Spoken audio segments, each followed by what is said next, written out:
மேல கொடுத்த கம்ப்ளைண்ட் வாபஸ் வாங்கணும்னா 10 லட்ச ரூபா பணத்தை இப்ப கொண்டு வந்து என்கிட்ட கொடுங்க. அப்புறம் வாபஸ் வாங்குறத பத்தி யோசிக்கிறேன்.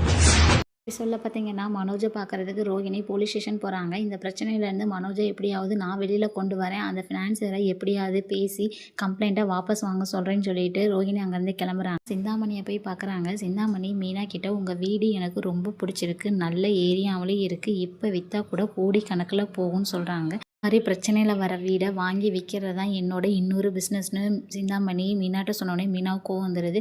அது கனவுல கூட நடக்காது, உன்னால் அந்த வீட்டில் இருந்து ஒரு செங்கலை கூட எடுக்க முடியாது, இந்த கேஸை நீ வாபஸ் வாங்கலைன்னா நீ தான் ஜெயிலுக்கு போகணும்னு நம்ம மீனா சிந்தாமணியை மிரட்டி விட்டு வந்துடுறாங்க. ப்ரோமோலாம் பார்த்தீங்கன்னா ரோஹிணி சொன்ன மாதிரியே அந்த ஃபினான்சியரை போய் பார்க்குறாங்க. ஃபினான்சியர் சிந்தாமணிக்கு கால் பண்ணி ரோஹிணின்னு ஒரு பொண்ணு வந்திருக்காங்கன்னு சொல்கிறாங்க. இதுதான் நம்மளுக்கு கிடைச்சிருக்க வாய்ப்பு, இந்த வாய்ப்பை பயன்படுத்தி அந்த பொண்ணுக்கிட்ட 10 லட்ச ரூபா பணம் கேளுன்னு சொல்கிறாங்க. மணி சொன்னனால அந்த ஃபினான்சியர் ரோஹிணி கிட்ட இப்பயே 10 லட்ச ரூபா காசை கொண்டு வந்து கொடு, மனோஜ் கேஸை நான் இப்பயே வாபஸ் வாங்குறேன்னு சொல்கிறாங்க. இது ரோஹிணிக்கு பெரிய ஆப்பாக இருக்குது. ரோஹிணி எப்படி அந்த பணத்தை ரெடி பண்ணி ஃபினான்சியர்கிட்ட கொடுத்து மனோஜை வெளியெடுப்பாங்கன்னு அடுத்த ஒரு எபிசோட ஃபுல்லாக பார்த்து தெரிஞ்சுக்கலாம்.